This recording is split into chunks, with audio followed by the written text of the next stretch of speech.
Hey guys, it's Paul and welcome to my vlog. Now for this vlog, I will be sharing with all of you a series of visa interview tips and based on my experience kind of things. So for this specific episode, I'll be sharing the interview process and tips that I experienced.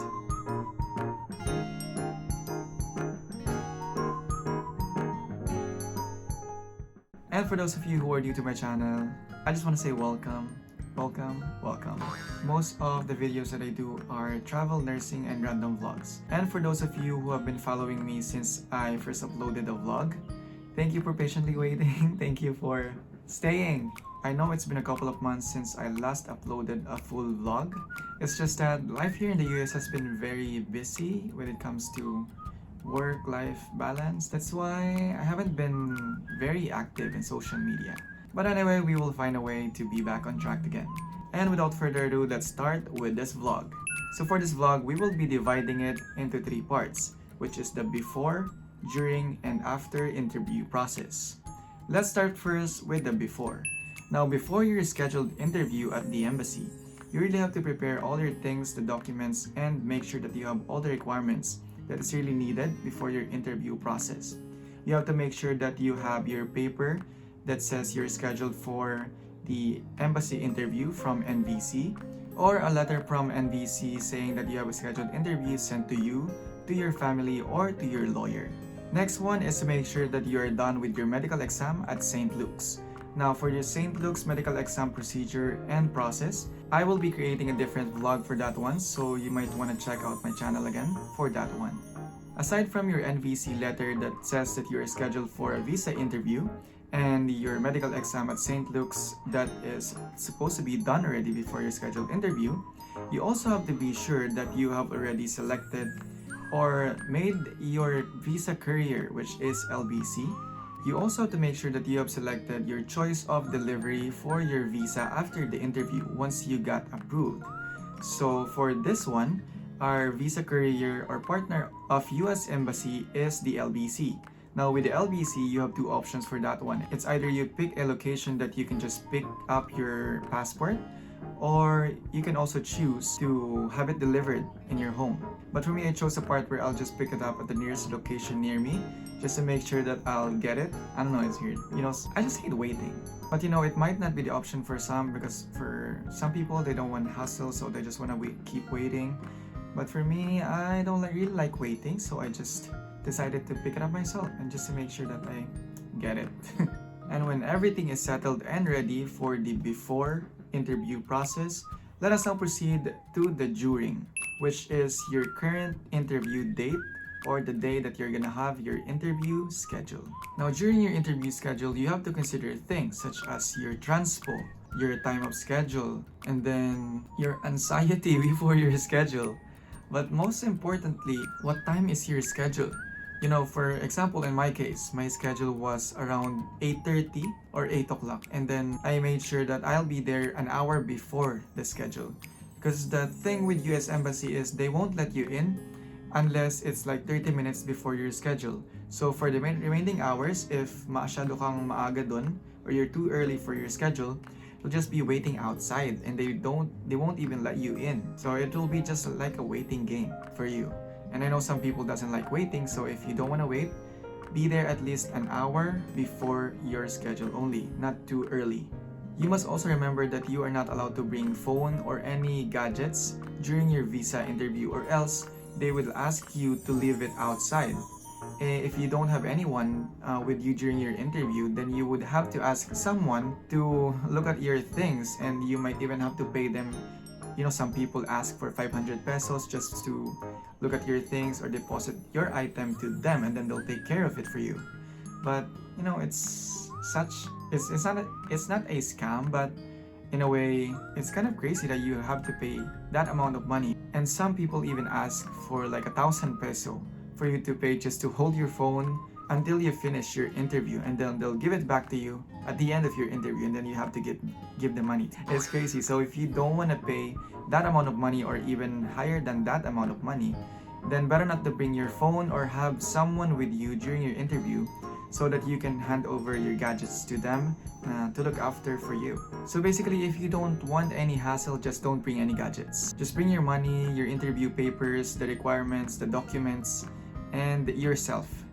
Yun lang. Don't bring any other things that are unnecessary that could put you in stress in an even stressful situation, di ba? Now, this is the process outside when you are about to enter already the facility of the US Embassy. So outside, you have to prepare your appointment letter, your passport, and your DS-260. Yan lang. Those 3 things, you really have to prepare that. And then they'll put a sticker on your passport just to indicate na you have entered that date and time and whatever category your interview is for. And then the other thing after that is you will undergo a security check. As in, they'll check everything on you because you're really not allowed to bring gadgets or any weapons or something. Even water, it's not allowed. So, like what I said, just bring the necessary things and yourself. Now, once you have entered already and passed the security check, they will ask you to be seated first, or they might even ask you to go inside directly and then tell you where to go. And once you have entered the building already, there are 3 stages. First stage is the initial or pre-screening, in which they will be asking about your name, your birth date, who is petitioning you, where is your scheduled interview letter, who is your petitioner, and other data that is really necessary, which they can already see on your papers. They just have to really verify if it's you who are in that visa interview process. And once you are done already with your initial or pre-screening, you will now have to proceed to the fingerprinting. Now with your fingerprinting, same process, like they'll ask you basic questions just to confirm everything. And then finally, they would ask you to do the fingerprinting. First is your thumb, and then this finger, and then this. And then they'll even ask you to move back just to make sure, and then titingnan nila, they'll look at the picture on your passport and then compare it with your face. So during my time, I really copied how I smiled on that picture, like that lang. Kasi tinitingnan, they're really comparing my face, and then so the guy was smiling because I'm copying the one in the picture, which is really different because I have a chubby picture on my passport that I have. And once you're done with the fingerprinting, they'll be asking you to sit down first and just wait for your name to be called for the final interview. Guys, ito na yun. This is the final showdown. This is your grand finals for this interview. You have worked so hard just to be in this stage of your interview.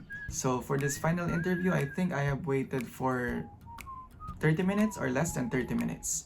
And then while waiting, I was just like calming myself down, really preparing, thinking to myself the process that I've been through, the procedures that I've done, and everything, you know, the confusions in all the applications and everything. And I've finally come to this point, so I really can't mess it up. You know what I mean?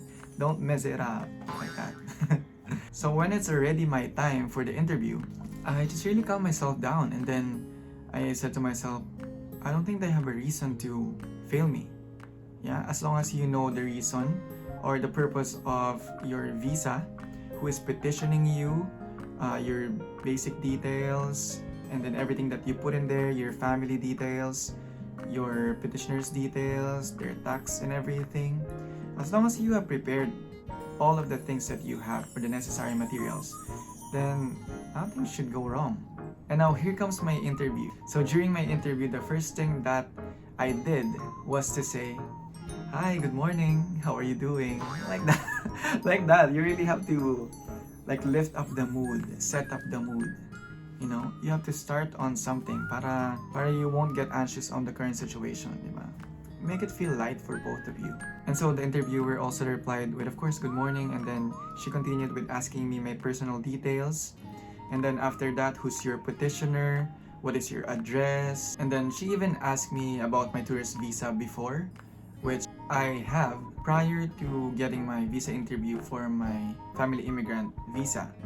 And then it was just a cool conversation between the interviewer and me, as long as you don't really talk too much. I mean, basically the interview process goes like this. You just have to answer what the interviewer asks you to say. Also, guys, during the interview, whatever she asks me, I'll just answer it as short as I can, but in a short way that would suffice her question. As much as possible, I just answered the question as simple as I can, and I only answered the question that is being asked.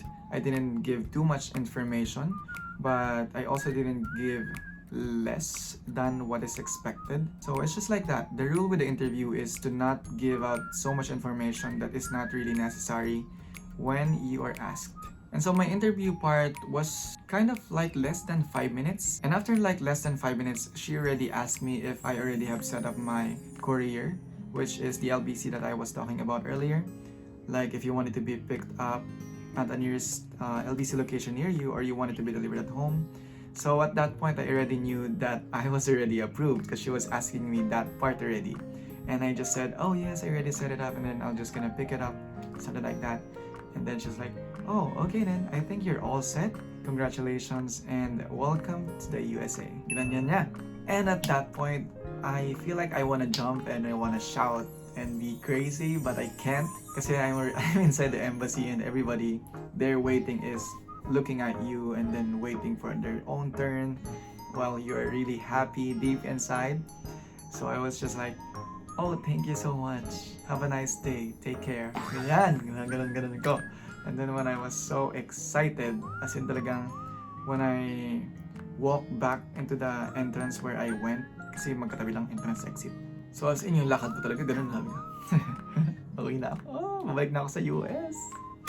Mga ganyan. Talagang the feeling of fulfillment really is, I don't know, I can't explain it, but you know, deep inside, it's really rewarding once you get what you want, you know, once you get to that point na talagang you got it approved. Yeah? Oh wait, let's talk about the after final interview process. Now after the final interview process, like what I said, they will tell you if you are already approved. And then once you're approved already, they will give you instructions. And sometimes they even give a paper that says, welcome to America, and then the guides and everything. And for some people, if ever they get denied, right exactly at that point during your interview, the interviewer would tell you if your visa is denied. And then once it's denied, they will tell you the reason why. And then they would even give you a paper that says why your visa is denied. And I hope whoever is watching this won't get to that point. Dun lang tayo sa part na approve. Ganyan. and after that interview, usually after like 7 to 10 days or 7 to 14 days, you will already receive your visa if you choose to have it delivered in your home, or you would have to get it at the nearest LBC location near you. And once you get all your documents, you really have to make sure that everything that's written in there is right and precise, because if there is something wrong with your papers, you really have to send it back to the embassy for the immediate correction before your flight to the US, or else you'll have problem with the immigration. Now for some immigrants, you may receive a packet with summary and notice, or your record might be electronically made just like mine. And then do not open if it is a sealed packet. It is written in English and Tagalog, and then after that one, you just have to pay USCIS immigration fee before leaving the Philippines. And then within 6 months, you need to leave the country, just like me. And that ends my visa interview process and tips. And just like what I said, this will be a series of US visa application process. So if you want to be updated on the other vlogs that is related to this one, don't forget to follow me and comment down below. Thank you for watching. See you guys on my next vlog. Peace out. The voice.